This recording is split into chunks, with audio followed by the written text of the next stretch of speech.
The old radio equipment in the deep space monitoring station crackled to life at 3 in the morning. Tom Brady rubbed his tired eyes and looked at the ancient machine that most people had forgotten existed. The signal came from somewhere far, beyond human space, weak and broken like a dying whisper. Tom worked alone on the night shift at Station Omega, a tiny outpost that watched for signals from the depths of space. Most nights, nothing happened. He spent his time reading books and drinking coffee while the computers listened for messages that never came. Tonight was different. The strange sounds from the radio made him sit up straight. He had never heard anything like it before. The signal faded in and out, but there was something about it that made his skin crawl. It sounded desperate. It sounded like someone was crying for help. Tom recorded the signal and fed it into the translation computer. The machine was old, but still worked, well enough to break down alien languages. Most of the time, it just found natural radio waves from stars and planets. This time, the screen lit up with words that made Tom's blood turn cold. "Help us, please. They come from the dark. Our children are dying. We have no weapons. Please, show mercy." The message repeated over and over, getting weaker each time. Tom checked the source location and felt his heart race. The signal came from the Tylon sector, home to a peaceful alien race called the Relac. Tom had studied them in school. They were known throughout the galaxy as gentle artists and philosophers who had never fought a war.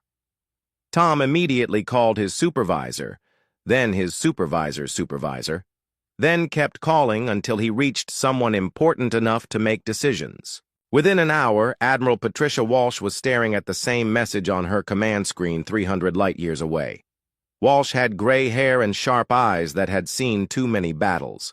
She commanded the Earth Defense Fleet from her office on Luna Station, and she took her job very seriously.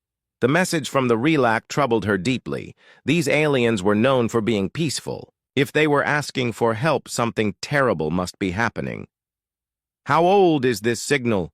Walsh asked her communications officer. "At least 6 months, maybe 7. It took a long time to reach us." Walsh studied the star charts on her screen. The Tylon sector was far from Earth, but not too far for her ships to reach. The Relac had always been friendly to humans, even if they thought humans were too violent. They had shared their art and music with Earth, asking for nothing in return. "What? Do we know about threats in that area?" Walsh asked. Her intelligence officer pulled up files on his computer. "There have been reports of something called the Hive moving through that region. They are a species that consumes entire planets. They strip away all life and use it to build more ships." Walsh felt sick. The Hive was one of the worst threats in known space. They moved like a plague of insects, destroying everything in their path. Most civilized species ran when they heard the Hive was coming. The peaceful Rylock would have no chance against them. The Relac asked for mercy, the communications officer said quietly. "Not military help, just mercy." Walsh looked at the message again. The aliens were so gentle that even when facing extinction, they could not bring themselves to ask for weapons or soldiers.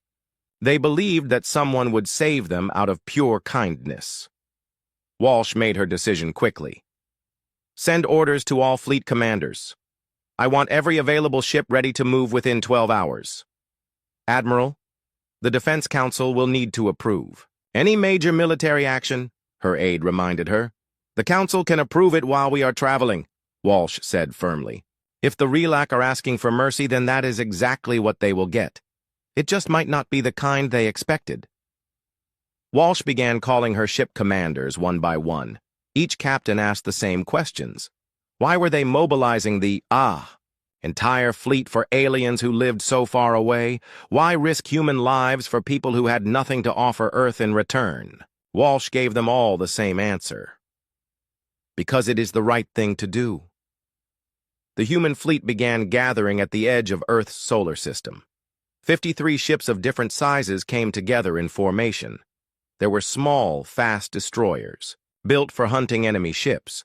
There were heavy cruisers designed to fight other large vessels. At the center of the fleet was the massive dreadnought Indomitable, Walsh's flagship that carried enough firepower to level a small moon. Each ship was packed with weapons that peaceful species could not imagine building. Humans had spent centuries perfecting the art of war because their home planet had tried to kill them every single day. Earth was a dangerous world full of predators, diseases, and natural disasters. Only the strongest and smartest humans had survived long enough to reach the stars. Other alien races called Earth a death world and its people DeathWorlders. They thought humans were barely civilized barbarians who solved every problem with violence. They were not entirely wrong, but they did not understand the full truth. Humans had learned to be violent because their world demanded it. But they had also learned to protect the weak and defend the innocent. When faced with bullies and predators, humans did not run or hide. They fought back with everything they had. The Relac message played on every ship as the fleet prepared to jump to faster-than-light speed. The desperate voices of dying aliens reminded every human sailor why they were making this journey. Somewhere, in the darkness of space, peaceful people were suffering and dying while waiting for mercy that might never come. Walsh stood on the bridge of her flagship and looked out at the stars. In a few hours, her fleet would begin the long journey to the Tylon sector. They might arrive too late to save anyone. They might face an enemy too powerful to defeat, but they would try anyway, because that is what humans did. All ships report. "Ready for jump," her navigation officer announced. Walsh took a deep breath and gave the order that would change everything. "Take us to the Tylon sector, maximum speed." The human fleet disappeared into the darkness between stars, carrying hope to the desperate and a promise of protection to the innocent. The Relac had called for mercy, and the DeathWorlders were coming to answer. The human fleet dropped out of faster-than-light travel at the edge of the Tylon system after 6 days of hard travel. What they found there was worse than anyone had imagined. The beautiful blue-green world that had once been home to 800 million Relac was now a burning red ball of destruction. Captain Maria Santos commanded the destroyer Lightning, one of the fastest ships in the human fleet. Her job was to scout ahead and gather information before the main fleet arrived. What her sensors showed made her feel sick to her stomach. "Mother of God," whispered her sensor operator, a young man named David who had never seen real combat before. "What happened to that planet?" Santos looked at the readings on her screen. The Relac homeworld was covered in fires that burned so hot they could be seen from space. The elegant crystal cities that had taken thousands of years to grow were melting like ice in summer. Thick clouds of smoke and ash blocked out the sun. "Hive attack," Santos said grimly. "They strip everything living from a planet and turn it into fuel for their war machine." But the destruction on the planet was not the worst thing they found. Moving through the system like giant insects were the ships of the Hive themselves. Santos counted 47 vessels of different sizes, all of them looking more like living creatures than machines. The Hive ships had smooth curves and organic lines that twisted and flowed like the bodies of sea creatures. They were covered in what looked like thick skin instead of metal armor. Some were small and fast like sharks. Others were huge and slow like whales. All of them moved with the deadly grace of predators. "Admiral Walsh, this is Santos. We have found the enemy. Sending you our sensor data now." The information flowed from Santos's ship to the flagship Indomitable, where Admiral Walsh studied the tactical situation. The Hive fleet was spread throughout the system, with some ships still attacking the planet while others patrolled the outer edges. "Captain Santos, what about survivors?" Walsh asked over the radio. Santos adjusted her sensors to look for any sign of Relac ships trying to escape. What she found broke her heart. Scattered throughout the system were the elegant vessels of the Relac, but most of them were dead hulks floating in space. A few were still trying to reach safety, but Hive interceptors hunted them down one by one. I see maybe 20 relax ships still moving, Santos reported. But they are being hunted. The hive is picking them off like wolves chasing sheep. Walsh felt anger building in her chest as she watched the tactical display update. The Relac were artists and philosophers who had built their ships for beauty, not war. Their vessels looked like works of art, all flowing lines and graceful curves. They had no weapons and no armor to speak of. All ships. This is Admiral Walsh. Prepare for combat. We are going to show these monsters what human mercy looks like. The full human fleet appeared in the system like avenging angels. 53. Warships dropped out of faster-than-light travel in perfect formation, their weapons powered up and ready for battle. Each ship bristled with guns, missiles, and defensive systems that represented centuries of human military engineering. The difference between human and Relac ships was striking. Where Relac vessels were beautiful and peaceful, human ships were built for one purpose only: to fight and win. They had thick armor, powerful shields, and enough firepower to destroy cities. They looked exactly like what they were: weapons of war built by a species that had clawed its way off a death world. Through violence and determination, Santos watched as the hive ships began to react to the human fleet. The alien vessels moved like a swarm of insects that had suddenly noticed a threat. They turned away from hunting the helpless Relac survivors and began forming up to face this new enemy. Hive vessels. This is Admiral Walsh of the United Earth. Defense Force! The Admiral's voice boomed across all radio frequencies. You will stop your attack immediately and leave this system.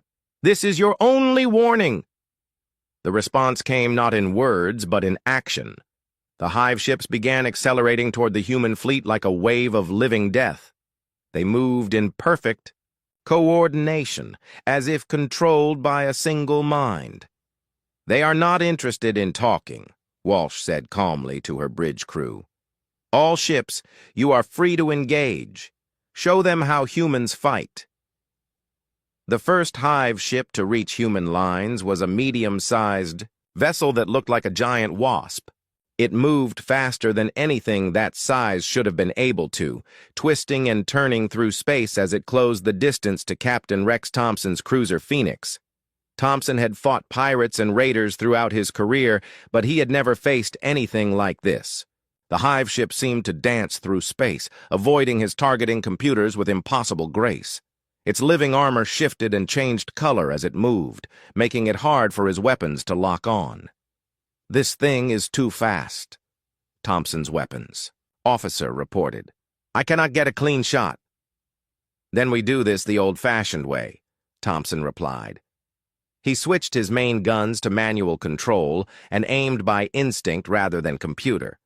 When the hive ship swept past his starboard side, Thompson fired everything he had.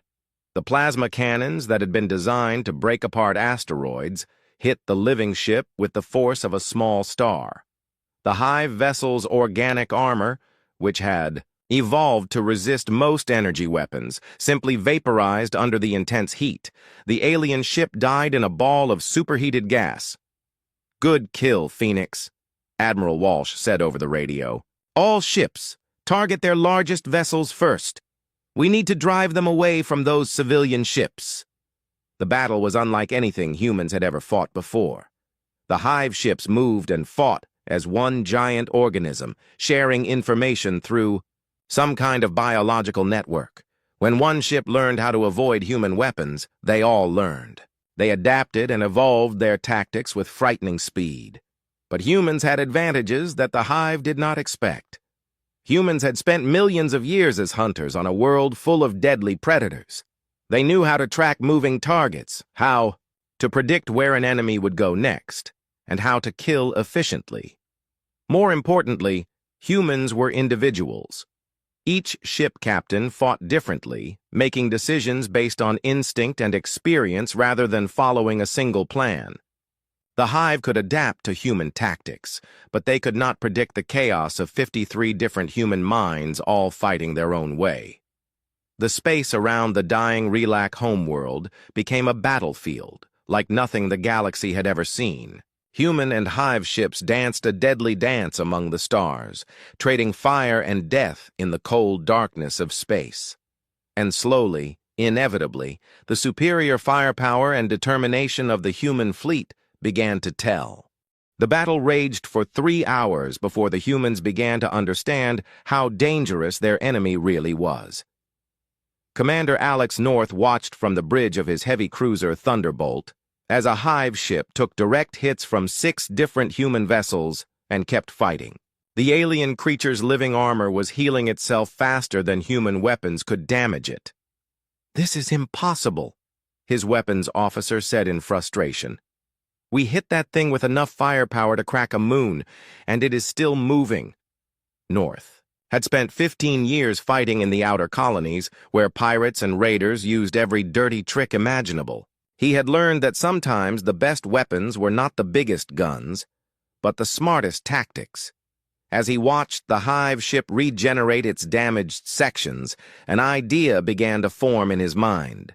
"Stop shooting at the armor," North ordered. "Target the weapon ports. If we cannot kill it, we can blind it." The Thunderbolt's guns shifted their aim to the small openings where the hive ship's bioweapons emerged. The precise shots found their marks, sealing the alien vessel's weapon systems with molten metal. Unable to fight back, the creature began to retreat. "All ships, this is North. Do not try to destroy their armor. Target their weapons and engines. Make them helpless instead of dead."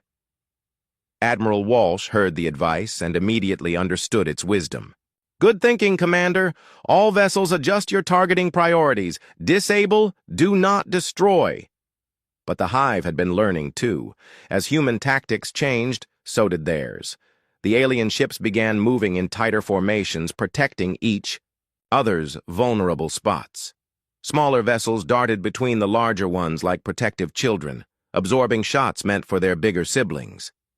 The real shock came when Captain Torres of the destroyer Relentless found himself facing 3 hive ships at once. His vessel was fast and well-armed, but outnumbered 3 to 1. As he tried to escape, one of the enemy ships suddenly accelerated to ramming speed. "Incoming collision," his navigator shouted. "That thing is going to ram us." Torres had heard stories about hive tactics, but seeing it happen was something else entirely. The alien ship was damaged and dying, but instead of retreating, it was trying to crash into his destroyer. If it succeeded, the impact would destroy both vessels. "Emergency. Evasive action," Torres ordered, but he knew it was too late. The hive ship was too close and moving too fast. That was when the point defense system saved his life. The Relentless was equipped with dozens of small automated guns designed to shoot down incoming missiles. As the hive ship closed the final distance, these weapons opened fire with everything they had. The alien vessel disappeared in a cloud of explosions and debris. What had seemed like certain death became just another tactical problem solved by human engineering. "All ships, be advised," Torres reported to the fleet. "They use kamikaze attacks when damaged. Point defense can stop them." Walsh nodded grimly as she listened to the report. Suicide attacks were something humans understood all too well. Earth's history was full of desperate last stands and final charges. Human defensive systems had been designed with such attacks in mind. Standard Deathworlder. "Protocol," Walsh announced to her fleet. "Treat damaged enemy ships as incoming missiles.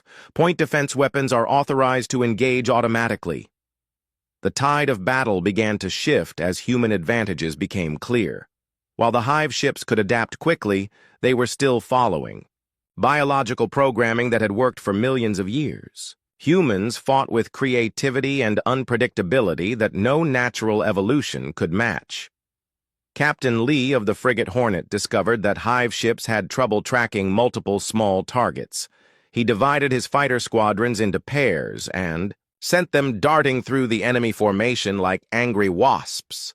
The alien vessels could not decide which threats to prioritize. Lieutenant Rodriguez found that the hive ships communicated through some kind of biological signal. When he jammed, Those frequencies with static, entire groups of enemy vessels became confused and disorganized. They began firing on each other by mistake. Colonel West, commanding the Marine assault ship Hammer, took the most direct approach of all. When a large hive vessel got too close, he launched boarding pods full of combat troops. The idea of alien, soldiers actually invading their ships, seemed to panic the hive creatures completely. But it was Dr. Emma Foster aboard the medical ship Mercy who made the most important discovery. As she studied the wreckage of destroyed hive vessels, she noticed something strange about their biology. "Admiral, I think I know why they are so hard to kill," Foster reported over the fleet communication system. "These ships are not just vehicles. They are actually alive. Each one is a single giant organism." The information changed everything.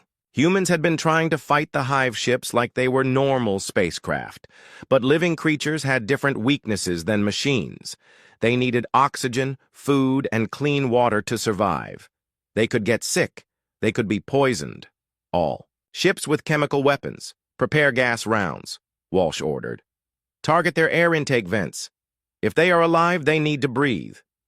The human fleet began using weapons that no civilized species would ever consider. Poison gas, biological, weapons, and chemical explosives designed to cause maximum suffering rather than clean death. On most worlds, such weapons were banned by every peace treaty ever signed. But humans came from a death world where every rule was about survival, not honor.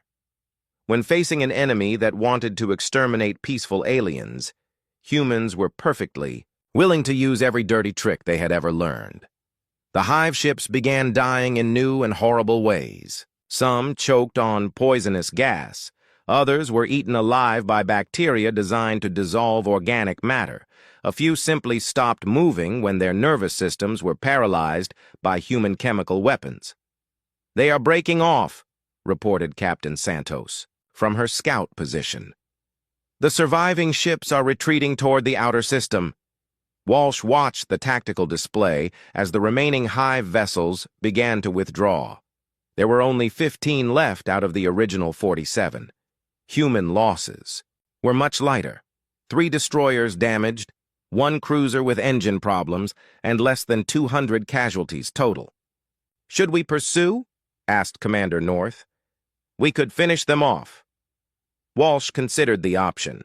Part of her wanted to hunt down every last hive ship and make sure they could never threaten innocent people again. But she had other priorities. Negative. "Our mission here is humanitarian. Begin rescue operations immediately." The human fleet spread out through the system, searching for relax survivors. What they found was both heartbreaking and inspiring. Millions of aliens had died, but millions more had escaped in the final hours before the human fleet arrived. The Rylac who survived would never forget the day that Deathworlders came to their rescue. They had called for mercy, and mercy had arrived, in the form of the most violent species in known space. It was a paradox that would change how the galaxy viewed both humans and the meaning of compassion itself. Dr. Emma Foster had seen many terrible things during her years as a military doctor, but nothing had prepared her for what she found aboard the Relac refugee ships.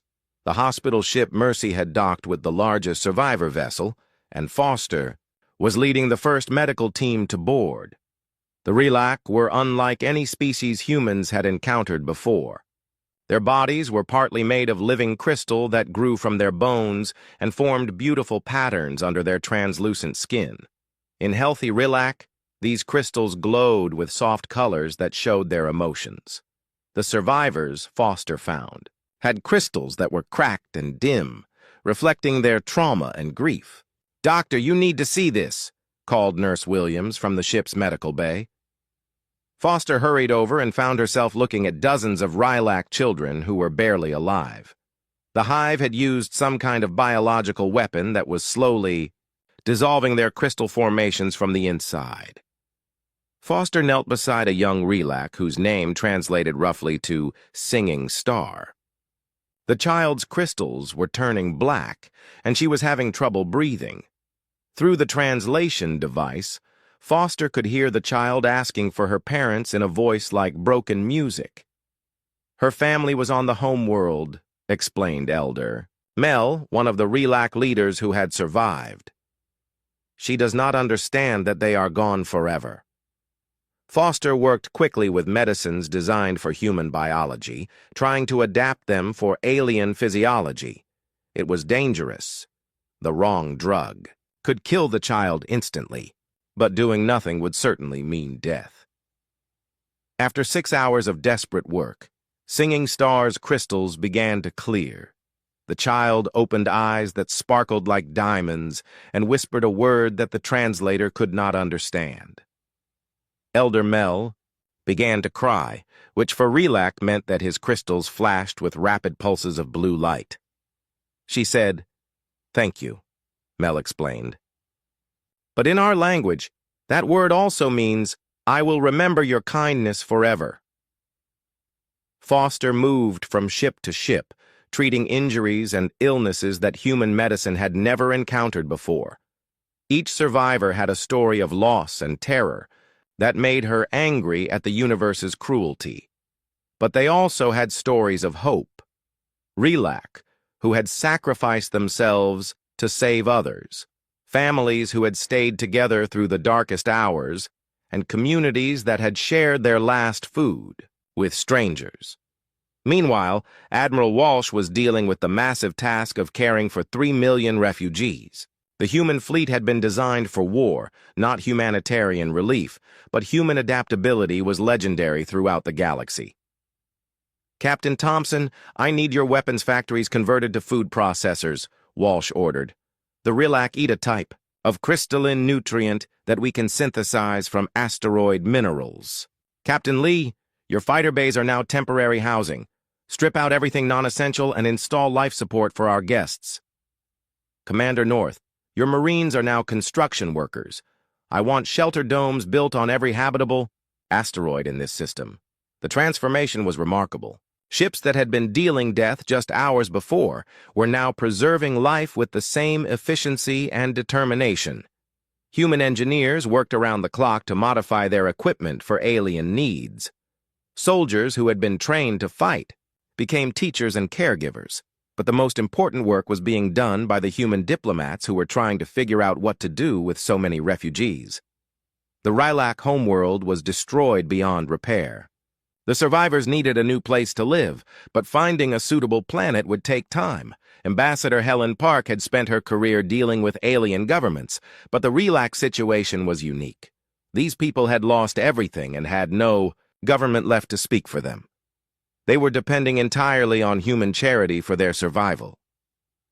"We cannot take them back to Earth," Park explained to Admiral Walsh during one of their planning sessions. "Our world would be toxic to their crystal biology. They need a planet with specific mineral content in the soil." "What about the colony worlds?" Walsh asked. "Most human colonies are too young and too poor to support 3 million refugees. We need to find them a world of their own." Elder Mel provided the answer during a meeting with the human leadership. The Relac had detailed star charts showing worlds that would be suitable for their people.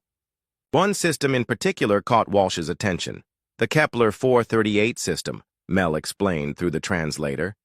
"It has a world with the right minerals and environment, but it is very far from any trade routes. We would be alone there." "Alone might be safer," Walsh replied. "The hive could return, and there are other predator species in this part of the galaxy. If you settle there, would you accept a permanent human naval base to protect you?" The Relac leaders discussed the proposal for several hours in their musical language. When they finally answered, Elder Mel's crystals glowed with warm gold light that meant deep gratitude. "We would be honored to have human protectors. Your people have already given us our lives. If you are willing to give us your protection as well, we will be your friends forever." The plan took shape quickly. The human fleet would escort the Relac refugees to their new home and establish a permanent base there. Ships from Earth would bring supplies and equipment to help the survivors build a new civilization. But first, there was one more task to complete. The Relac had a tradition that required them to sing for their dead before they could begin new lives. 3 million survivors gathered in their ships and began a song that lasted for 3 days and 3 nights. Human sensors recorded every note of the memorial song, even though no human could understand its meaning. The music was unlike anything from Earth, complex harmonies that seemed to capture both infinite sadness and unbreakable hope. Dr. Foster found herself crying as she listened to the alien music. She had saved many lives during the crisis, but she could not save the hundreds of millions who had died before the human fleet arrived. "We were too late," she said to Admiral Walsh. "If we had gotten the message sooner, if we had moved faster—" Walsh put a hand on the doctor's shoulder. "We saved who we could save. That has to be enough." "Is it enough?" Foster asked. 3 million survivors out of 800 million. The Relac called for mercy, and we brought them war. "We brought them survival," Walsh corrected. "Sometimes that is what mercy looks like." As the memorial song finally ended, the human fleet began preparations for the journey to Kepler 438. The Relac refugees would start over on a new world, protected by human weapons and human determination. But the galaxy was watching, and the news of human intervention was spreading to every civilized world. The peaceful species who had dismissed humans as violent primitives were beginning to understand that there might be different kinds of strength. The Relac had called for mercy from the universe, and the universe had answered in the form of DeathworlDers, who were willing to fight and die for people they had never met. It was a lesson that would change galactic politics forever. Mercy, as the humans had proven, was not about being weak or gentle. Sometimes mercy meant being strong enough to protect those who could not protect themselves. And sometimes the greatest mercy came from those who were most capable of violence, but chose to use that capability in defense of the innocent. 6 months after the Battle of Tylon, Ambassador Helen Park sat in her office on New Relac Colony, watching construction robots build crystal gardens under an alien sun. The refugee settlement was growing quickly, with human engineering and Relac artistry combining to create something beautiful and functional. Through her window, Park could see the massive human naval base that protected the colony. 50 warships patrolled the system constantly, their sensors watching for any sign of the hive or other threats. The sight of human weapons platforms orbiting a peaceful alien world sent a clear message to the galaxy. These people were under Earth's protection. Park's computer chimed with an incoming message from the Galactic Council headquarters. She opened it and smiled as she read the contents. The Council, which had spent decades treating humans like barely civilized barbarians, was formally requesting Earth's help with several humanitarian crises throughout the galaxy. "Interesting how attitudes change," Park muttered to herself as she composed a reply. The transformation of human reputation had been swift and dramatic. Within weeks of the Relac rescue, news of the human intervention had spread to every corner of known space. The story grew in the telling, becoming legend. Some versions claimed that humans had destroyed 1,000 hive ships with just 50 vessels. Others said that human marines had boarded hive bioships and fought living nightmares in hand-to-hand combat. A few stories even claimed that humans had eaten the hive crews alive, which was not true, but did add to their fearsome reputation. The Ida. Truth was impressive enough. A human fleet had traveled 300 light years to answer a distress call from aliens they barely knew.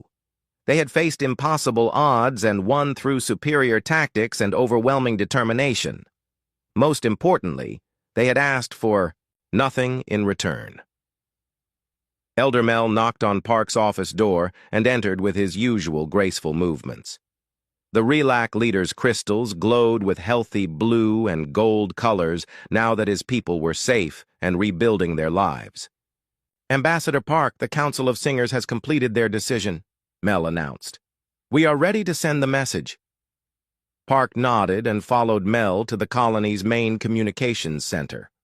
The most powerful transmitter on New Relac had been built specifically for this moment, using both human technology and Rylac crystal harmonics to create a signal that would reach every civilized world in the galaxy. The message had been composed by the greatest Rylac poets and musicians, then translated into dozens of languages by human linguists. It would be broadcast on every frequency that alien governments monitored, ensuring that no one could claim they had not heard it. "This is Elder Mel of the Relac Confederation, speaking from New Relac Colony," the alien leader began. His voice carried the musical quality of his people, but there was steel underneath the beauty. "6 months ago, my people sent a desperate call for mercy into the darkness of space. We were dying, and we had no hope of survival." The message continued with a detailed account of the hive attack and the human response. Mel did not exaggerate or embellish the story. He simply told the truth about how 3 million Relac had been saved by the intervention of human warships. "The humans came to us not as conquerors seeking profit, but as protectors answering a call for help. They asked for nothing in return except the chance to preserve innocent life. They showed us that mercy exists in the galaxy, but it carries weapons that can shatter worlds and the will to use them against those who prey upon the defenseless." Park watched the transmission data as the message spread outward at light speed. Within hours, it would reach the nearest alien governments. Within days, it would be playing on every civilized world in local space. Within months, it would reach the far edges of known space. But the real impact would not come from the words themselves. The message included detailed sensor recordings of the battle, showing exactly how human ships had destroyed superior numbers of hive vessels. Any military analyst who studied the data would reach the same conclusion. Humans were far more dangerous than anyone had suspected. "To all peaceful species who may hear this message," Mel continued, "know that you are not alone in the darkness. The humans have shown us that sometimes the greatest mercy comes from those who are most capable of violence. They fight like demons when faced with evil, but they work like angels when faced with suffering." 3 days later, the first response arrived from the Centauri Federation, a collection of worlds that had been terrorized by pirates for decades. Their message was brief and desperate. "Honored humans, we have heard your demonstration of mercy. Pirates have taken our outer colonies. Can you show us the same kindness you showed the Rylac?" Admiral Walsh read the message from her flagship orbiting New Relac. She was not surprised by the request. Human intelligence had been tracking pirate activity in the Centauri region for months, waiting for someone to ask for help. "Set course for the Centauri Federation," Walsh ordered her fleet. "Maximum speed." "Admiral," her communications officer asked, "should I notify Earth Command?" "Tell them we are answering another call for mercy," Walsh replied. "They will understand." Within the week, similar requests began arriving from across the galaxy. The peaceful Aquarian Republic was being invaded by slavers. The merchant worlds of the spiral trade route were under attack by a military coup. The scholarly Kethron archive was threatened by religious fanatics who wanted to burn their libraries. Each message followed the same pattern. Peaceful people were being hurt by violent predators, and their own governments were too weak to stop it. They had heard about human mercy and wanted to experience it for themselves. The human response was swift and overwhelming. Admiral Walsh divided her fleet and sent ships to answer every call for help. Each mission followed the same template: arrive quickly, destroy the aggressors, protect the innocent, ask for nothing in return. The psychological effect on the galaxy was enormous. Predator species that had terrorized their neighbors for centuries suddenly found themselves facing the possibility of human intervention. Many simply stopped their aggressive behavior rather than risk attracting the attention of Deathworlder fleets. But the most important change was in how peaceful species viewed their own security. For the first time in galactic history, being defenseless was not the same as being helpless. The humans had proven that someone would come to protect the innocent, no matter how far away or how dangerous the mission. Dr. Foster, now serving as Chief Medical Officer for the entire human humanitarian fleet, found herself treating alien patients on dozens of different worlds. Each species had different biology and different needs, but they all shared the same gratitude toward their human rescuers. "Why do you do this?" asked a young Kethran scholar whose library had been saved from destruction. "Your people gain nothing from helping us." Foster thought about the question for a moment before answering. "On our homeworld, we learned that survival means more than just staying alive yourself.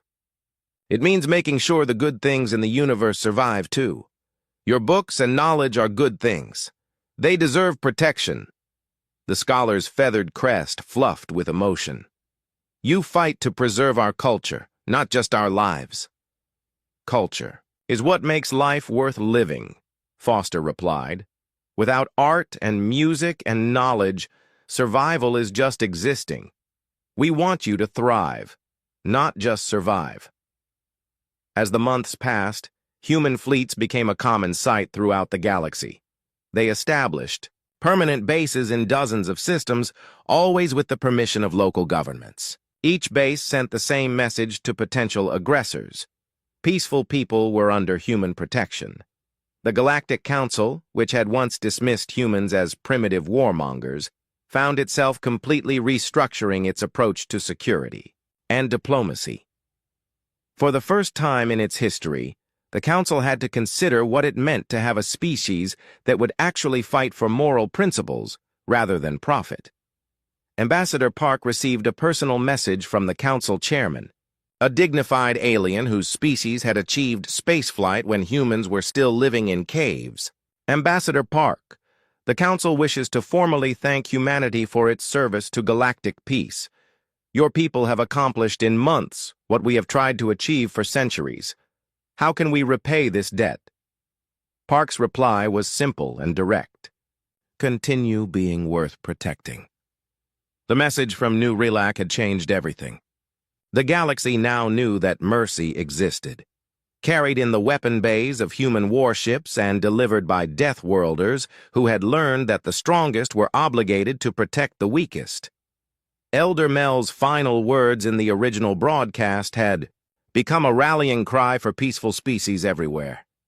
"The humans have shown us that evil can be defeated, not through superior firepower alone, but through the moral courage to use that firepower in defense of justice. They are our guardians in the darkness, and the galaxy is safer because they exist." The Deathworlders had arrived, and they brought with them a new kind of peace, one enforced by those who understood that sometimes the only way to preserve life was to be very, very good at ending it. The soft chiming of the emergency beacon cut through the peaceful morning air on Verdania Prime like a knife through silk.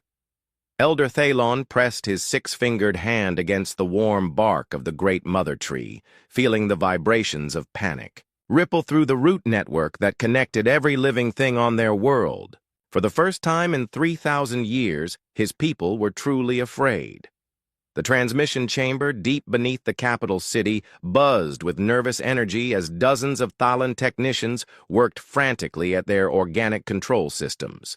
Their tall, willowy forms moved with desperate purpose, their translucent skin showing the rapid pulse of their circulatory fluids. The ancient communication array, grown rather than built, stretched its living tendrils toward the stars above. Elder Thalon reviewed the data one final time, his large eyes reflecting the horror of what they had witnessed. 17 worlds. 17. Peaceful civilizations turned to ash and shadow in the span of just 4 galactic cycles. The Void Reapers had emerged from the empty spaces between stars like a plague, consuming everything in their path. The recordings from the outer colonies painted a picture that defied comprehension. Massive ships that seemed to be alive, their surfaces writhing and pulsing as they fed on the life energy of entire planets. Weapons that didn't just destroy buildings or kill people, but somehow drained the very essence of life itself, leaving behind dead rocks floating in space. Traditional galactic defense forces had proven worse than useless. The Draxan battle fleets, with their proud warrior traditions and advanced plasma weapons, had lasted barely an hour against a single Reaper vessel. The Valon Confederacy's famous shield technology, capable of stopping any known weapon, had simply been absorbed by the enemy ships, making them stronger. But there was one option left. One terrible, desperate option that no galactic civilization had ever seriously considered. The humans. Elder Thalon's aide, a young female named Lyra, approached with trembling limbs. Her voice carried the musical quality typical of their species, but fear made it crack like a broken instrument. "Elder, the Council has approved the transmission. Are you certain this is wise?" Thalon gazed upward through the transparent dome of the chamber, where the stars twinkled peacefully in the alien sky. Somewhere out there, in the darkness between those points of light, death was coming for them all. Wisdom died with sanctuary. "Prime, child. Now we have only desperation." The human homeworld of Earth sat in a region of space that most civilized species avoided, not because it was dangerous to approach, but because of what lived there. Deathworlders, the galaxy called them, a species that had evolved on a planet so hostile that merely surviving to adulthood was considered an achievement by galactic standards. The stories about Earth were the stuff of nightmares, a world where the very atmosphere was poisonous to most species, where massive storms could level cities, where the native life forms competed in an endless cycle of violence and adaptation. And at the top of this hellish food chain sat humanity, the only species known to have achieved spaceflight, while still actively waging war against itself. The Galactic Trade Union had made contact with humans exactly once, 200 years ago. The diplomatic mission had lasted 3 days before the human representatives politely but firmly requested that all alien contact cease. They had provided a simple message: "We'll call you." They never did.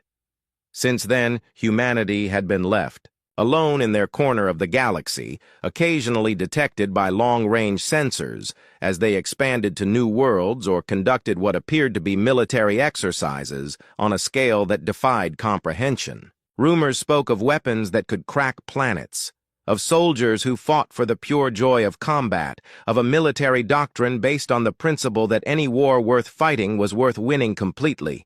Other rumors were even more disturbing. Stories of human ships appearing at the sites of pirate attacks, leaving no survivors, but somehow ensuring that the victims' belongings found their way home. Tales of human traders who dealt fairly, but responded to any attempt at cheating with swift and terrible retribution. Whispers of a species that viewed violence not as a necessary evil, but as an art form to be perfected. Lyra initiated the transmission sequence, her hands shaking as she activated systems that hadn't been used since the last great crisis. The message would take days to reach human space, carried by quantum relay stations across thousands of light years. "The signal is transmitting, Elder, but will they even listen?" Thalon considered the question carefully. Human psychology was largely a mystery to galactic scholars, but certain patterns had emerged from their limited observations. Humans seemed to possess an unusual trait that most species had evolved away from. They appeared to actually enjoy fighting against overwhelming odds. More puzzling still, they seemed to have an instinctive protective response toward weaker species, despite their reputation for violence. "They will listen," Thalon said finally. "The question is whether they will answer." The message itself was simple, composed by the combined wisdom of 17 species facing extinction. It contained no threats, no attempts at manipulation, no appeals to noble principles that humans might not share. Instead, it carried only truth. "We know what you are. We know what you're capable of. We know why the galaxy fears you. But we also know that you alone might have the power to stop what's coming. The Void Reapers have consumed 17 worlds. Our weapons are useless. Our shields mean nothing. We are going to die. And when we do, they will keep spreading until they reach you. Please help us. The transmission ended with coordinates for the last known Reaper position and a complete database of everything the galaxy knew about the enemy. It was information that would normally take decades of diplomatic negotiation to share, handed over freely to a species that most civilizations considered barely one step above cosmic pirates. As the message raced toward Earth, carried by subspace, channels that bent the very fabric of reality, Thalon settled in to wait. The great mother tree's roots carried whispers of fear and hope in equal measure as word spread across Verdania Prime. They had called upon the monsters to save them from other monsters. Now they could only wait to see which monsters would answer first. In the depths of space, automated relay stations boosted the signal toward a small blue-green world orbiting an ordinary yellow star. A world where storms raged with the fury of gods and life fought endless wars for survival. A world whose children had grown up learning that the universe was a hostile place and that the only response to hostility was overwhelming force. The Deathworlders were about to receive their first invitation to show the galaxy exactly why everyone was right to fear them. The alarm klaxons screaming through Luna Base had a quality that every human military officer knew by heart. This wasn't a drill, wasn't a false alert, and definitely wasn't something that could wait for the morning briefing. Admiral Torres rolled out of her bunk with the fluid motion of someone who had been woken by emergency calls more times than she cared to count. The message from Verdania Prime sat waiting in her secure terminal, its alien origin markers flashing red across multiple security screens. Torres had seen a lot of strange things in her 30 years of military service, but she had never seen a direct plea for help from the Galactic community. The same Galactic community that had spent 2 centuries treating humanity like a dangerous animal that was best left alone. She read the transmission 3 times before reaching for her comm unit. When she spoke, her voice carried the calm authority of someone accustomed to making decisions that affected millions of lives. All department heads to the war room. Priority Alpha. We've got visitors. Within an hour, Luna Base had transformed from a quiet administrative facility into the nerve center of the largest military mobilization in human history. The war room filled with officers whose dress uniforms couldn't quite hide the scars and cybernetic implants that marked them as veterans of humanity's endless conflicts.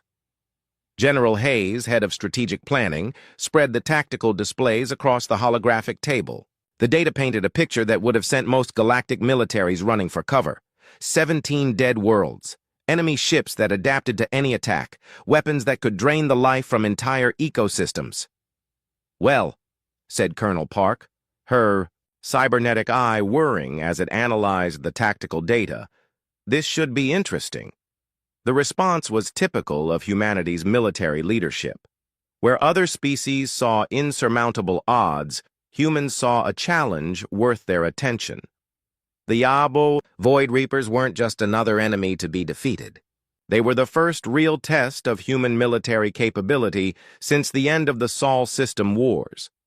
Admiral Torres activated the fleet-wide communication system, her image appearing on screens aboard hundreds of ships scattered throughout the solar system.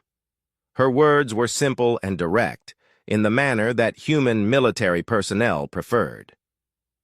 "Ladies and gentlemen, we've received our first formal invitation to a galactic war. Task Force Ragnarok will deploy within 72 hours. All ships, all crews, all weapons. Time to show the neighbors what we're really capable of." The mobilization that followed defied every principle of military logistics that the galaxy thought it understood. Human shipyards that had been quietly building vessels for decades suddenly revealed their true production capacity. Weapons that existed only in theoretical documents emerged from classified storage facilities. Military personnel who had been listed as retired reported for duty with equipment that most alien species would classify as weapons of mass destruction. The flagship Vengeance led the formation, a massive dreadnought whose armor was scarred from battles that predated first contact with alien civilizations.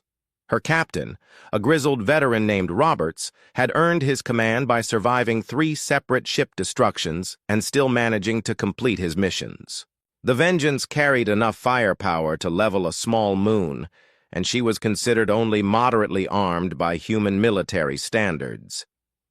Behind her came the heavy cruisers, their names reflecting humanity's approach to warfare: retribution, fury, relentless, inevitable. Each ship carried a crew trained from childhood in a doctrine that most galactic militaries considered insane. Human military philosophy was built on a simple principle: if something was worth fighting, it was worth destroying so completely that it could never threaten anyone again. Captain Reed commanded the destroyer Wrathful, one of over 300 escort vessels that formed the backbone of the task force. His ship was small by dreadnought standards, but carried weapons that could punch holes through planetary shields. More importantly, his crew consisted entirely of volunteers who had specifically requested assignment to high-risk operations, with maximum combat potential. The alien observers who monitored human space from a safe distance watched the mobilization with a mixture of terror and fascination. The Valon Confederacy's intelligence services had estimated human military strength based on their observed colonies and trading vessels. They had underestimated by approximately 3 orders of magnitude. As the fleet prepared for departure, representatives from 17 different species arrived at the edge of human space, their ships broadcasting diplomatic codes and requests for safe passage. For the first time in galactic history, every major civilization was united in a single cause: convincing the humans to save them all. The Draxan Imperium, proud warrior culture of the galaxy, offered their finest battle commanders as advisors. The gesture was politely declined by Admiral Torres, who pointed out that human military doctrine had been developed specifically for fighting enemies that conventional tactics couldn't defeat. The peaceful Valon Confederacy provided detailed star charts and their fastest scout ships as guides through the affected regions. Their navigators, accustomed to careful plotting of safe routes between systems, were quietly horrified when human tactical officers began marking potential ambush points and discussing the best angles for surprise attacks. Even the mysterious Spiral Collective, the galaxy's oldest and most advanced civilization, emerged from their hidden enclaves to offer support. They provided intelligence on Void Reaper movement patterns and tactical analyses that had taken their greatest minds centuries to compile. Human military analysts reviewed the data in 3 hours and immediately began developing countermeasures. Preparation revealed aspects of human nature that the galaxy had never suspected. Every ship carried medical facilities designed to treat injuries that would be fatal to most species. Every soldier was equipped with personal weapons capable of functioning in environments that would kill alien life forms in seconds. Every tactical plan included contingencies for scenarios that other militaries considered impossible to survive. But perhaps most disturbing to the alien observers was the obvious enthusiasm that human military personnel displayed for the upcoming conflict. Where other species prepared for war with grim determination or reluctant necessity, humans approached it with the focused excitement of professionals finally getting the chance to practice their craft against worthy opponents. Captain Reed's final briefing to his crew was recorded and later analyzed by xenopsychologists trying to understand human military culture. His words became legendary among the species that survived the coming war. "We've spent 200 years fighting each other because nobody else wanted to play. Now we've got real enemies, unknown weapons, impossible odds, and the entire galaxy watching to see what we can do. This is what we've been training for our entire lives." As Task Force Ragnarok departed the Sol system, their destination set for the edge of Reaper-controlled space, the galaxy held its breath. The peaceful species that had called for help began to wonder if they had made a terrible mistake. They had asked for protection from monsters, and in response they had awakened something that might be far worse. But in the depths of space, racing toward an enemy that had proven unstoppable against every other form of resistance, the human fleet carried with them something that no other species had been able to bring to the fight. The absolute certainty that any war worth fighting was worth winning, no matter what it cost. The dead system hung in space like a monument to cosmic horror. Where once the colony of New Haven had orbited a bright yellow star, now only a lifeless rock drifted through the darkness. The star itself had been somehow drained, reduced from a blazing furnace to a dim red ember that barely illuminated the graveyard around it. Commander Swift guided her reconnaissance ship through the debris field, her sensors painting a picture. That defied every law of physics she had learned at the academy. The planetary surface showed no signs of bombardment, no crater patterns from conventional weapons, no radiation signatures from nuclear strikes. Instead, the entire world appeared to have simply stopped living all at once. Her communications officer, a young ensign named Davis, looked up from his station with the expression of someone trying to process information that his mind refused to accept. "Commander, I'm detecting traces of human technology down there. Colony markers, atmospheric processors, even some of the old terraforming equipment. But everything's just dead." Swift had served in the border wars, had seen worlds burned by plasma bombardment and planets cracked open by gravity bombs. This was different. This was wrong in a way that made her skin crawl and her instincts scream warnings that evolution had never prepared her for. The main human fleet maintained position at the edge of the system while Swift's scouts mapped the devastation. Admiral Torres watched the tactical displays with the focused attention of a predator sizing up new prey. The Void Reapers had left their signature on 17 worlds, but this was the first time humans had seen their handiwork firsthand. "Life, force depletion," reported Dr. Martinez, the fleet's chief science officer. Her voice carried the clinical detachment that medical personnel used when discussing horrors too large to process emotionally. "Every organic molecule on the planetary surface has been stripped of its electromagnetic field patterns. It's not just death, Admiral. It's like someone reached down and turned off the switch that makes atoms want to form complex structures." The implication sent a chill through the command crew that had nothing to do with the temperature on the bridge. Humans had developed weapons that could sterilize planets, crack continents, even destabilize stars. But they had never encountered anything that could simply make life decide to stop being alive. Captain Reed's destroyer, Wrathful, led the advanced scout formation deeper into the system, their sensors probing the cosmic graveyard for any signs of the enemy. What they found waiting for them in the shadow of the dead star was beyond anything human military doctrine had prepared them to face.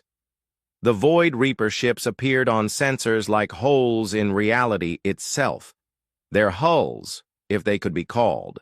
Hulls seemed to absorb light and energy rather than reflecting it. The largest vessel, easily the size of a small moon, pulsed with patterns of darkness that hurt to look at directly. Smaller craft moved around it in formations that suggested organic behavior rather than mechanical precision. Reed's tactical officer ran the sensor data through every classification system in human military archives before looking up with the expression of someone who had just discovered that everything he thought he knew about warfare was wrong. "Sir, I can't get solid readings on their structure. The ships appear to be partially organic, but they're also displaying energy signatures that suggest they're drawing power from local space-time distortions." The enemy had noticed them. The Reaper vessels began moving with fluid grace that no mechanical system should have been capable of, their formations shifting like schools of fish responding to a predator. But they weren't fleeing. They were surrounding the human scouts with the patient efficiency of hunters who had done this many times before. Admiral Torres made the decision that would define humanity's entry into galactic warfare. Instead of withdrawing to analyze the enemy further, instead of calling for reinforcements or requesting permission from higher command, she gave the order that every human military officer had been trained from childhood to give when faced with an unknown threat. "All ships, open, fire, full engagement protocols," Show them what Deathworlders do to things that eat planets. The human fleet opened up with weapons that had been banned by Galactic convention since the first Interstellar War Crimes Tribunal. Antimatter torpedoes traced lines of annihilation through space. Gravity bombs twisted local spacetime into knots that should have been impossible. Plasma cannons that normally required their own power plants fired streams of contained solar fury at targets that seemed to exist in 3 dimensions and several others simultaneously. The Void Reapers responded with weapons that redefined the concept of impossible. Beams of pure entropy that aged metal to dust in seconds. Fields of force that didn't just stop incoming projectiles, but somehow convinced them that they had never been fired in the first place. Most disturbing of all, some human weapons seemed to strengthen the enemy ships rather than damage them. Their energy being absorbed and converted into something that made the organic hulls pulse brighter with stolen life. Captain Reed watched. His first salvo of plasma bolts simply disappear into the hull of a Reaper cruiser, the alien vessel growing visibly larger as it fed on the energy. His weapons officer, a veteran of the Titan conflict named Lopez, looked up from her targeting console with the expression of someone who had just watched physics surrender. "Sir, conventional weapons appear to be ineffective. The enemy vessels are adapting to our attack patterns in real time. Recommend we implement Protocol Chaos." Protocol Chaos was a uniquely human military doctrine, developed during the Civil Wars when human fleets had been forced to fight other human fleets equipped with identical technology and training. The principle was elegantly simple. When facing an enemy that could adapt to any logical strategy, the solution was to abandon logic entirely. The human fleet scattered into seemingly random formations, their attack patterns becoming so chaotic that even human tactical computers couldn't predict what they would do next. Ships fired at targets behind them while flying toward completely different objectives. Weapons systems cycled through every possible combination of ammunition types and power settings. Individual captains began making tactical decisions based on coin flips and random number generators. To the Void Reapers, accustomed to fighting enemies who followed predictable patterns of military behavior, the human response was incomprehensible.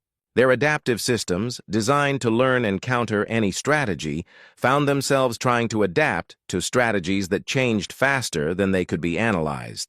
For the first time in their existence, the Reapers encountered an enemy that fought like chaos itself. The battle became a masterclass in applied insanity.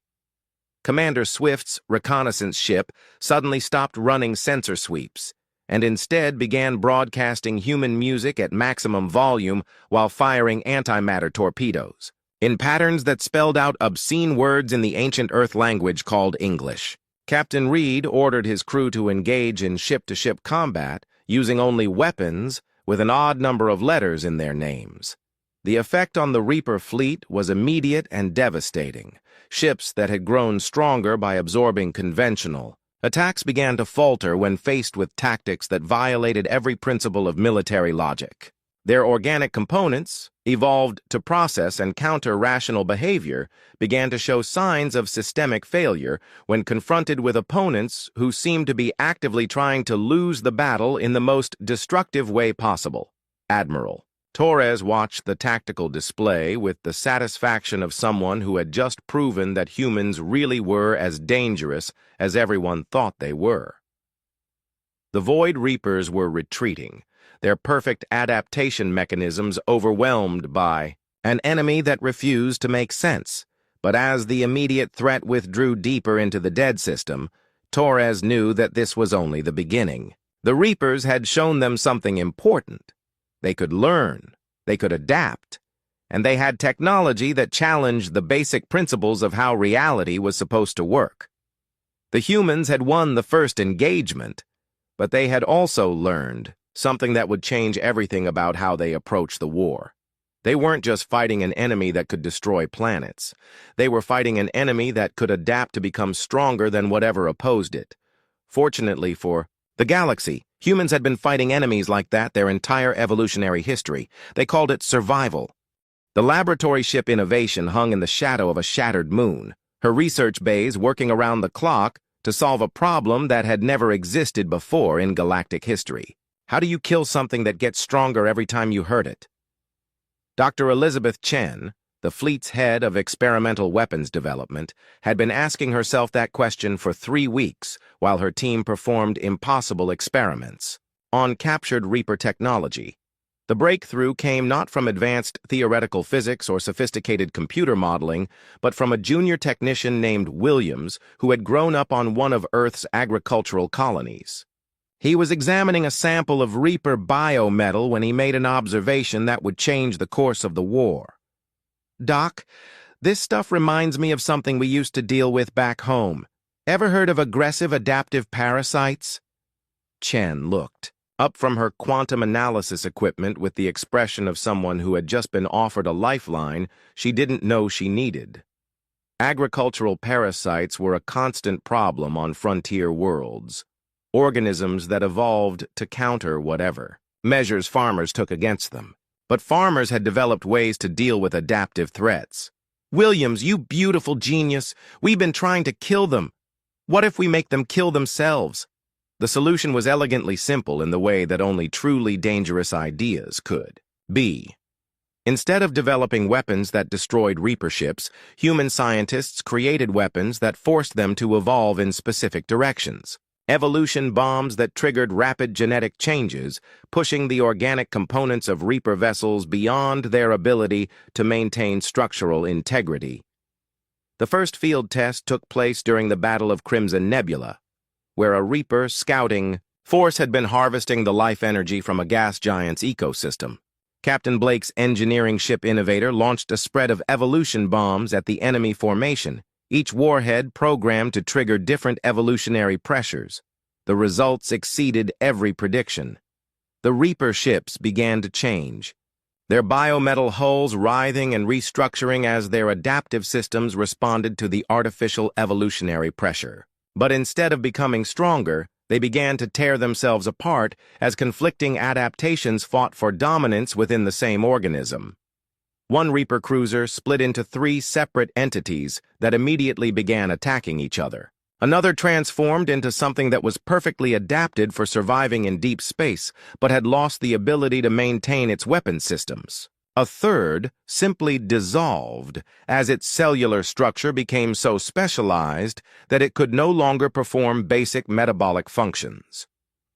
Admiral Torres watched the battle from the bridge of the Vengeance, her tactical officers providing a running commentary on the destruction below. For the first time since the war began, human weapons were not just effective against the Reapers, they were devastating. But Torres had not survived 30 years of military service by celebrating victories before they were complete. "All ships maintain a maximum dispersion. The enemy is learning from this engagement. They won't fall for the same trick twice." She was right. The surviving Reaper vessels began to display new adaptations within hours of the battle, their biometal hulls developing resistance to forced evolution. But human military doctrine had been developed by a species that had spent millions of years in an evolutionary arms race with everything else on their planet. When the enemy adapted to one approach, humans simply developed 10 more. Commander Valley led the next phase of the campaign from her assault ship Relentless, a vessel specifically designed for the kind of close-quarters combat that most galactic militaries considered suicide. Her mission was to capture a Reaper command ship intact, a task that required boarding actions against an enemy whose very touch could drain the life from living tissue. The assault Marines under Valley's command were volunteers who had been enhanced with combat stimulants that would have been fatal to most alien species. Their equipment included weapons that no civilized military would have considered practical: monofilament blades that could cut through molecular bonds, explosive charges designed to function in zero gravity, and personal armor that prioritized mobility over protection, because human military philosophy held that the best defense was to kill everything that might hurt you. The boarding action that followed became the stuff of galactic legend. Human Marines, equipped with nothing more sophisticated than blades and explosives, carved their way through the interior of a Reaper ship whose technology was centuries ahead of anything the galaxy had ever seen. They moved through corridors that shifted and changed around them, fought creatures that existed in more dimensions than human senses could perceive, and somehow managed to complete their mission. Valley herself led the final assault on the ship's neural center, a chamber filled with organic computers that pulsed with the stolen life force of entire civilizations. Her combat reports, later classified at the highest levels of human military intelligence, described a battle that violated every principle of physics and biology that humans thought they understood. The enemy command structure appears to be a collective consciousness distributed across multiple organic nodes. Standard small unit tactics are effective, but individual Marines must be prepared to engage targets that exist partially outside normal space-time. Recommend maximum aggression and minimum thinking. These things can read tactical planning somehow, but they can't predict pure instinct. The captured Reaper ship provided intelligence that changed everything about how humans understood their enemy. The Void Reapers were not invaders from another galaxy or dimension. They were the last survivors of a civilization that had consumed itself in an endless cycle of adaptation and growth, eventually becoming so perfectly evolved that they had lost the ability to exist without consuming other forms of life. More importantly, the captured ship revealed the location of the Reaper command structure, a massive installation built around a dying star in the space between galaxies, where the survivors of their species had retreated after consuming everything else in their original universe.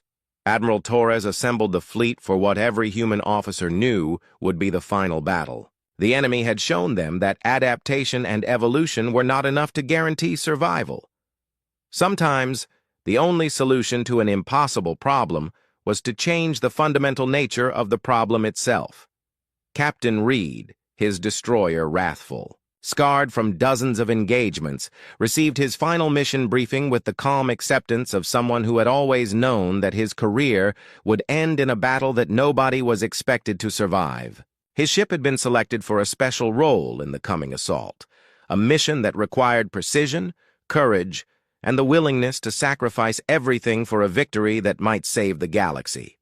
As the human fleet prepared to depart for the void between galaxies, representatives from every surviving species watched from their safe positions at the edge of human space.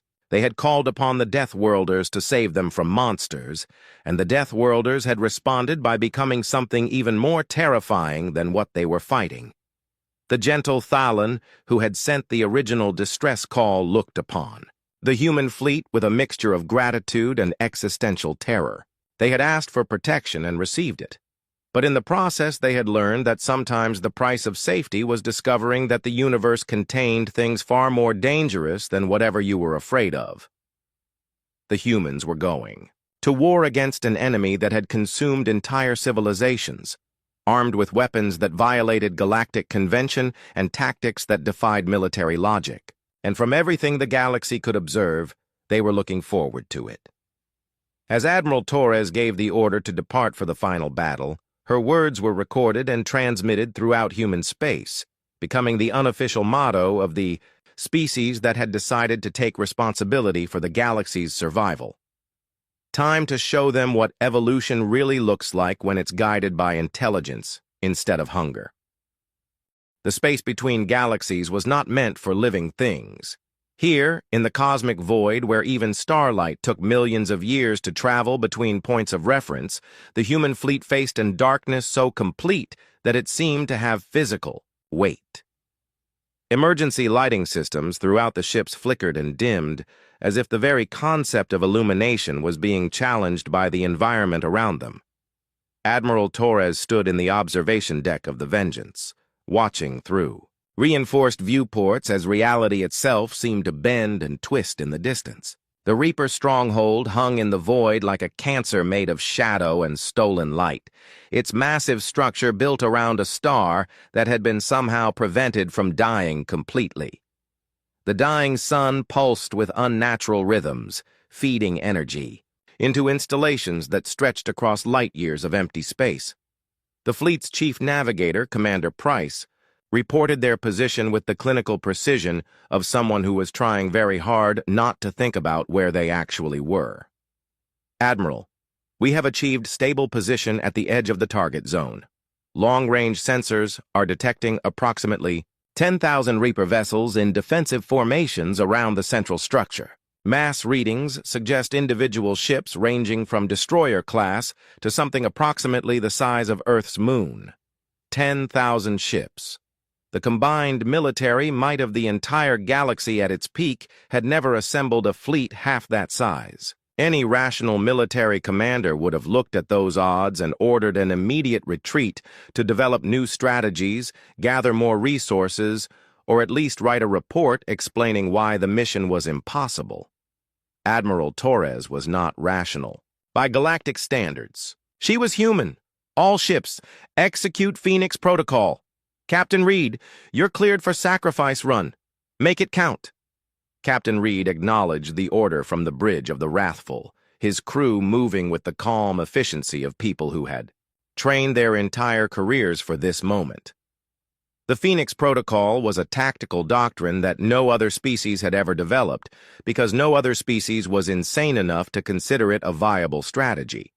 It was based on the simple principle that sometimes the only way to win was to lose so dramatically that your enemy couldn't survive your defeat.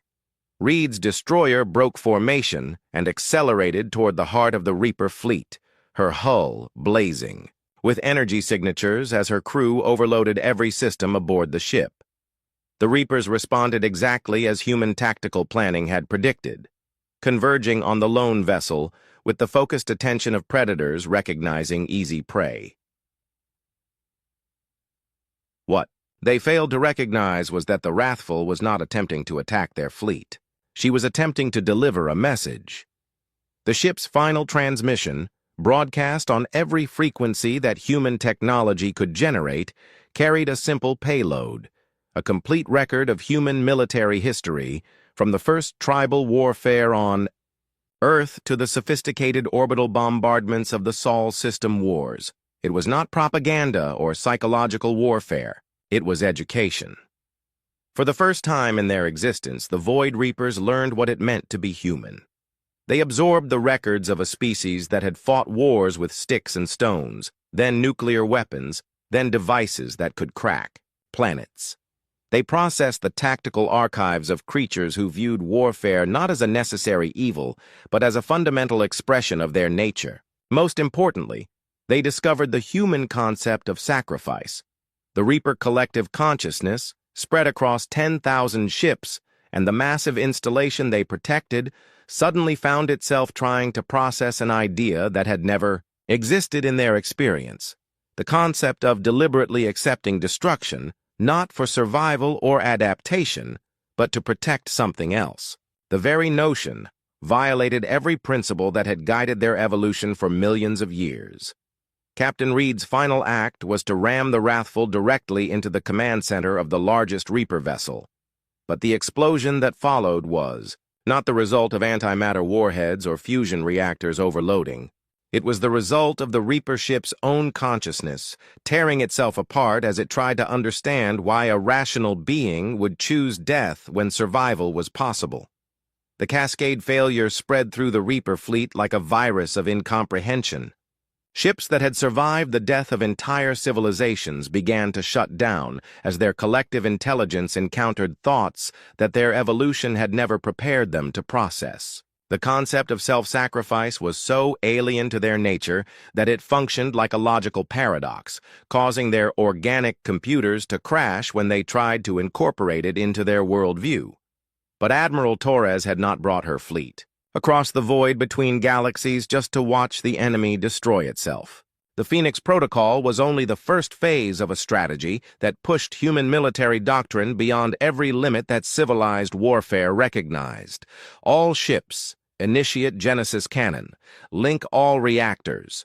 We're going to give them something they've never seen before. The Genesis cannon was not a weapon in any conventional sense. It was an application of stellar engineering technology that had been classified since the early days of human expansion. Instead of destroying the enemy's power source, the human fleet was going to create a new one. Every ship in the task force linked their fusion reactors into a single massive array. Their combined output focused through gravitational lenses that bent space-time itself. The target was not the Reaper fleet or their installation, but the empty void around them. Humanity was going to birth a star in the heart of darkness itself. The process violated several fundamental laws of physics and required the kind of energy, output that normally took millions of years to accumulate naturally. But humans had never been particularly concerned with what was supposed to be impossible. Their entire evolutionary history was a record of accomplishing things that should have killed them. The new star ignited with a brilliance that could be seen from neighboring galaxies. Its light, clean and pure and absolutely antithetical to the stolen life energy that the Reapers had been feeding on for eons, washed over their fleet like a cleansing fire. Ships that had adapted to survive in the cosmic void found themselves suddenly exposed to the kind of radiation that made life possible instead of consuming it. The effect was immediate and total. Reaper vessels that had grown stronger by absorbing. The death of civilizations began to wither when exposed to the fundamental force of creation itself. Their biometal hulls, perfectly evolved for existing in darkness, began to break down at the molecular level when bathed in the light of a newborn sun. The massive installation around the dying star collapsed as its organic components discovered that they could no longer process energy that promoted life instead of consuming it. Structures that had stood for millions of years simply dissolved as their biological computers encountered environmental conditions that their programming had never anticipated. Commander Valley, watching from the assault ship Relentless, provided the tactical analysis that would be quoted in military academies for generations. Target elimination confirmed. Enemy fleet has ceased to exist. Cause of destruction appears to be excessive exposure to hope. The battle was over, but the implications of what humanity had accomplished would echo through galactic history forever. They had not simply defeated an enemy that had proven unstoppable against every other form of resistance. They had done it by creating something beautiful in the heart of cosmic darkness. As the human fleet began the long journey home, leaving behind a new star that would burn for billions of years in the void between galaxies, representatives from every surviving species struggled to process what they had witnessed. The Deathworlders had saved the galaxy not through destruction, but through an act of creation so massive that it redefined what was possible. Admiral Torres delivered her final report to the Galactic Trade Union with the same calm professionalism she had shown throughout the campaign. The Void Reaper threat has been eliminated. All human vessels are returning to Earth. We trust this concludes our business relationship. The message carried an implicit understanding that every species in the galaxy recognized. Humanity had revealed the true extent of their capabilities, and the universe would never be the same. They had proven that when faced with an enemy that consumed life itself, the appropriate response was to create so much new life that the enemy couldn't survive the abundance. Elder Thalan, speaking for the Thalan people who had sent the original distress call, transmitted a response that captured the galaxy's collective realization about their saviors. We asked for protection from monsters and learned that the greatest monsters were the ones who protected us. Thank you for showing us that even in the darkest void, someone can choose to light a star.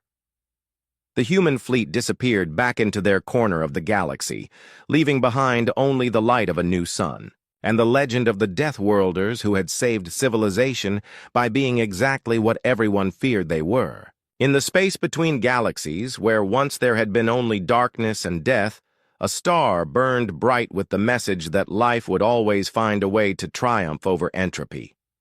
The galaxy was safe, and everyone finally understood why the universe had created humans in the first place. Someone had to be willing to light the darkness when all hope seemed lost, even if it meant frightening everyone else in the process.